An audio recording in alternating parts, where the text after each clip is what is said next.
Welcome back, everybody. Today we have an awesome video for you guys. But before we dive into it, if you have not checked out my last Algorand video I made about 10 days ago, please watch that first, as it will give you a lot of the insights on what we were analyzing and looking at in that video to compare to current day, again 10 days later, and see what price action has done. And guys, let me just say, it could set us up for a trade signal. So let's get right into it. The main thing we were examining in last week's video was this falling wedge pattern that, as we stated, is a very bullish pattern. Of course, this red line on the top represents the resistance that we saw where sellers came in and created local tops. And this green line at the bottom was a local range of support where buyers would step in and support price action at these lower levels.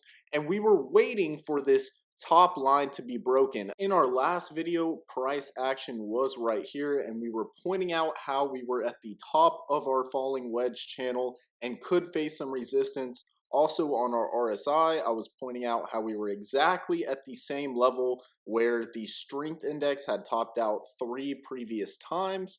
And from that, we did have a slight correction over the next 3 days, as well as seeing our strength index drop right below that median line.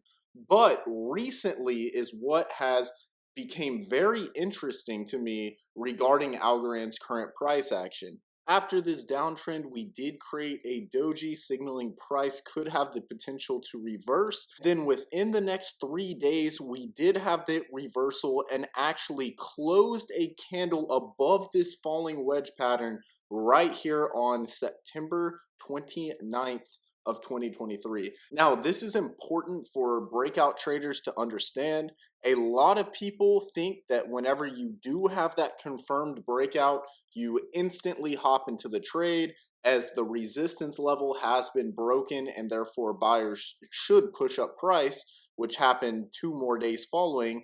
But I argue that the best thing for breakout traders to do is actually wait for the retest of the breakout.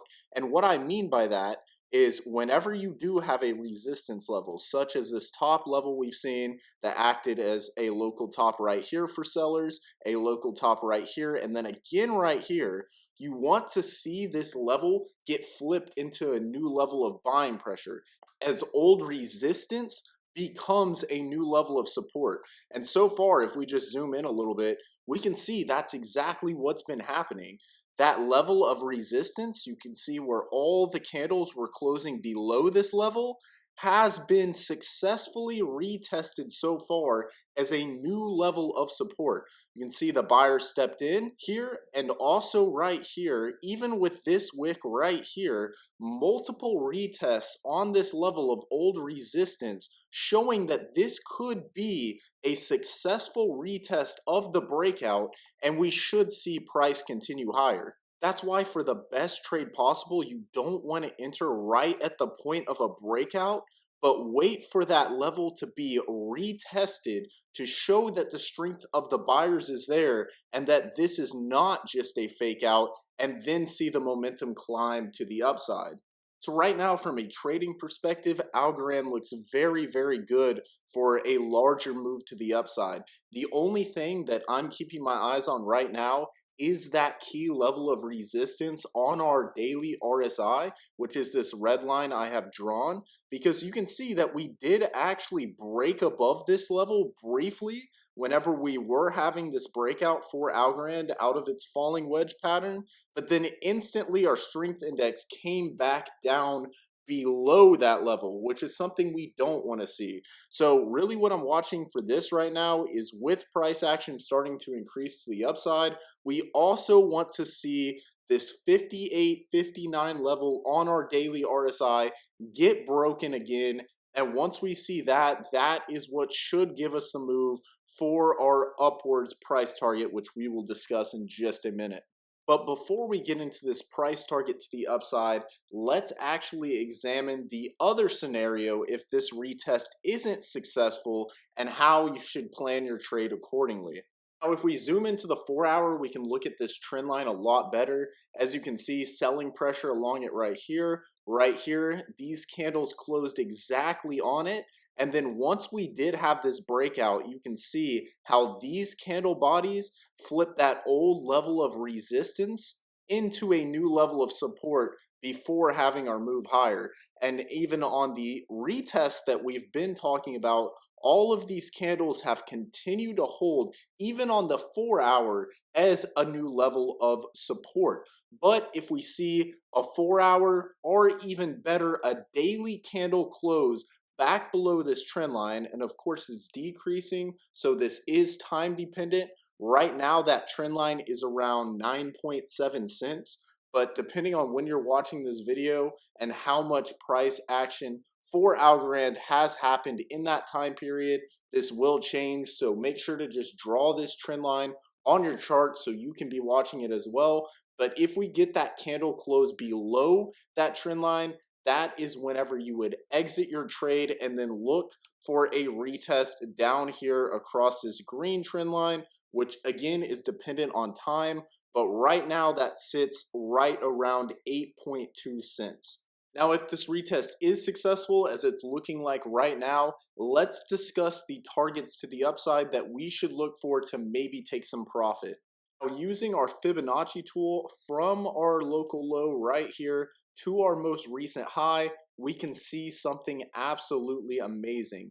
Let's just drag this over and actually look at these levels. So the first level, this 0.236, around 9.5 cents, has been very, very key. And even after getting rejected at our 382, you can see price action came down to our 236 Fibonacci, held it perfectly, and then had the rally that really broke us out of our falling wedge pattern to then retest it.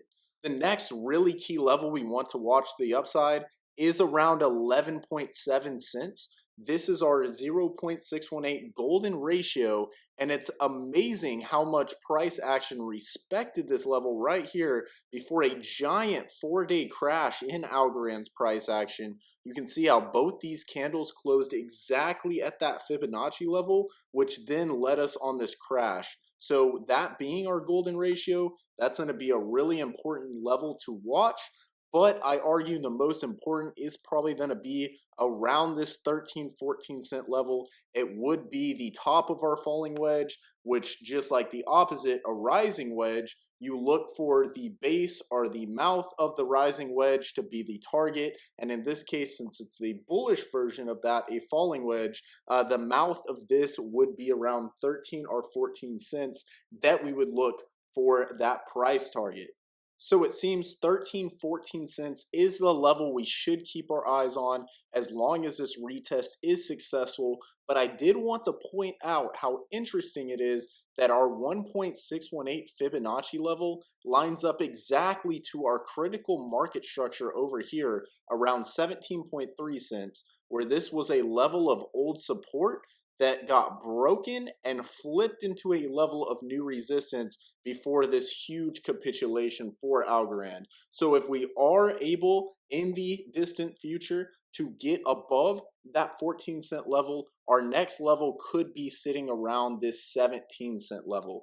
But for now, as I've stated in this video, keep your eyes on this retest. This could be a great opportunity to enter a trade for Algorand as long as we continue to hold this as support. And as always, thank you guys so much for watching. Tomorrow we have an amazing video for you. I'll be showing you some of my trades and how I actually personally increase my shares of crypto in these bear market times without investing any more money. So be sure to check that out tomorrow, and I'll see you then.